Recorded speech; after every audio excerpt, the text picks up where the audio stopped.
Di tengah kesulitan pandemi COVID-19, kita perlu menguatkan kerjasama antar elemen dalam wujud gotong royong yang merata, tepat sasaran, dan cepat. DPR sebagai lembaga legislatif yang memiliki fungsi dan wewenang dalam menentukan langkah-langkah pencegahan dan penanganan COVID-19 di Indonesia perlu optimalisasi fungsi-fungsi dengan memperhatikan hak-hak yang dimiliki DPR. Jika saya terpilih menjadi legislator, fungsi legislasi akan saya manfaatkan untuk membuat kebijakan atau merancang kebijakan undang-undang yang mengedepankan keselamatan rakyat serta mampu memutar roda perekonomian negara secara cepat. Oleh karena itu, melalui fungsi anggaran yang berkaitan dengan fungsi legislasi bersama Kementerian Keuangan, kami akan menyusun RAPBN dan membahas RAPBN tahun 2021 Indonesia untuk pengucuran dana-dana bantuan sosial terhadap UMKM dan non-UMKM yang terdampak COVID-19.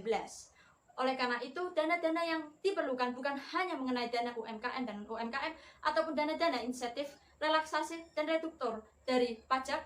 tapi yang perlu kita perhatikan lebih dini yakni adalah dana yang diperlukan untuk tunawisma, di mana tunawisma masih memiliki hak untuk kesejahteraan sosial dan keadilan sosial dan memperoleh perlindungan dari bencana COVID-19 oleh negara, di mana mereka yang tidak memiliki rumah atau tempat tinggal harus disediakan tempat tinggal oleh negara berupa rusunawa dan diperlukan untuk pelatihan-pelatihan keterampilan yang dimiliki oleh mereka. Oleh karena itu, ketika keterampilan telah diajarkan atau seorang mampu membuat keterampilan yang berkaitan dengan penanganan COVID-19,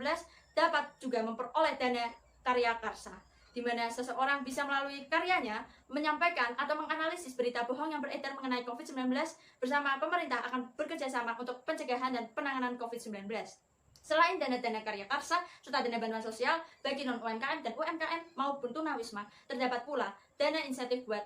naskes, tenaga kesehatan, kedokteran, dan keluarga pasien COVID-19 tentunya. Selain dana tersebut, terdapat pula perputaran dana di mana digital platform perlu oleh peneliti kita dengan adanya penelitian yang berkaitan dengan COVID-19,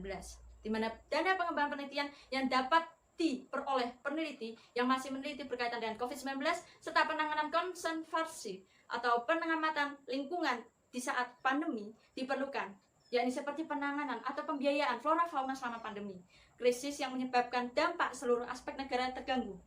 mulai dari dampak perekonomian, kesehatan, pendidikan, pariwisata, transportasi, dan sebagainya, perlu kita perhatikan secara seksama. Selain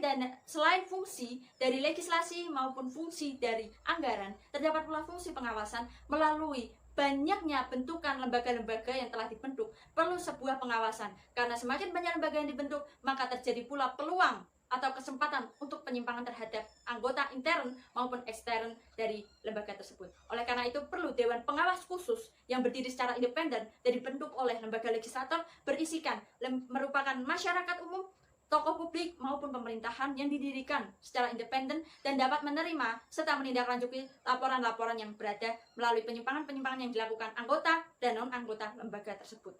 Selain itu, semua fungsi dan pelaksanaan dapat dirangkum dalam program legislasi nasional yang saya beri nama Program Indonesia Optimis Bangkit. Oleh karena itu, saya sebagai seorang legislator yang harus mengoptimalkan fungsi, semua dapat terjalan dengan lancar apabila terjadi kerjasama antar elemen, baik elemen masyarakat dengan pemerintahan yang searah dan fokus utama yang sama. Oleh karena itu, saya, Adinda Mei Erawati, siap berkontribusi dalam Parlemen Remaja tahun 2020.